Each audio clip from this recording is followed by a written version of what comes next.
फुलेंसोबतची फातिमा काल्पनिक? फातिमा शेखांच्या जयंतीलाच वादाचं मोहोळ.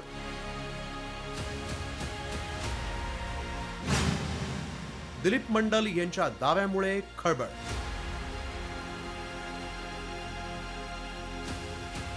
महात्मा फुले आणि क्रांतिज्योती सावित्रीबाई फुले यांच्यासोबत खांद्याला खांदा लावून स्त्री शिक्षणासाठी योगदान देणाऱ्या फातिमा शेख यांच्या अस्तित्वावरच प्रश्नचिन्ह उभं करण्यात आलं.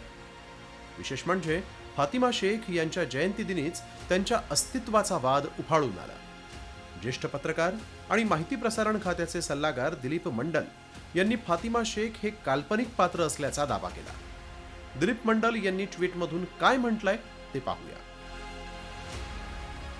फातिमा शेख एक काल्पनिक पात्र आहे. त्यांच्या कार्याचा एकही ऐतिहासिक पुरावा नाही.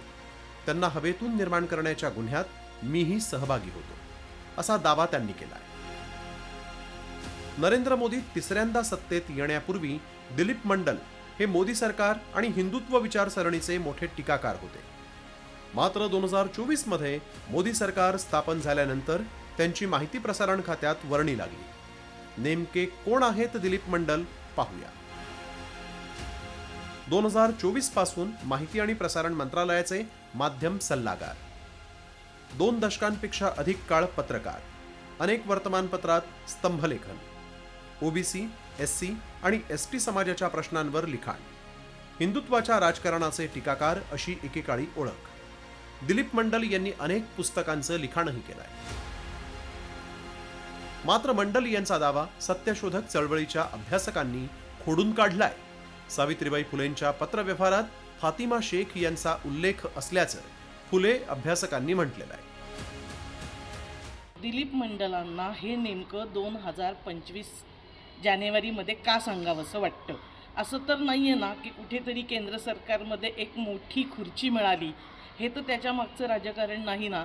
देशामध्ये हिंदू मुस्लिम ध्रुवीकरण करणाऱ्या शक्ती वाढत असताना दिलीप मंडल यांनी या पद्धतीची विधानं करणं हे समाजामध्ये द्वेष पसरवणाऱ्या राजकारणाला फायदा ठरणार आहे. फातिमा शेखचा उल्लेख हा सावित्रीबाईंच्या पत्रात आलेला आहे आणि त्याच्यानंतर फातिमा शेख किंवा त्यानंतर महात्मा फुलेंची शाळा जिथे होती, म्हणजे भिडेवाडा जिथे होतं घर पुण्यामध्ये, तर ती मुस्लिम वस्ती आहे. आजही तुम्ही बघितलं तर तुम्हाला तिथे दलित पूर्वाश्रमीची अस्पृश्य वस्ती दिसेल किंवा मुस्लिम वस्ती दिसेल आणि तिथे महात्मा फुलेंचा वाडा आहे. तर त्यांचा जो दावा आहे हा त्यांना माहीत असेल. माझं त्याच्याबद्दल काही मत नाही, पण माझं असं मत आहे की फातिमांचा उल्लेख हा सावित्रीबाईंच्या पत्रांमध्ये आहे.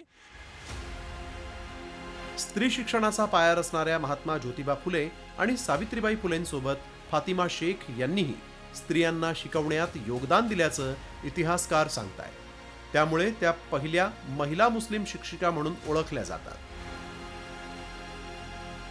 फातिमा शेख यांचा पुण्यामध्ये 9 जानेवारी 1831 ला जन्म.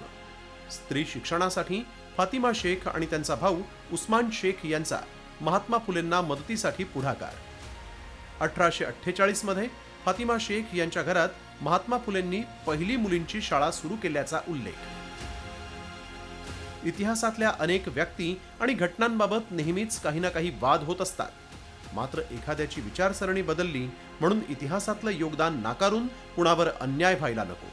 त्यामुळे यावर चिकित्सा होण्याची नितांत आवश्यकता आहे. ब्युरो रिपोर्ट, साम टीव्ही मराठी.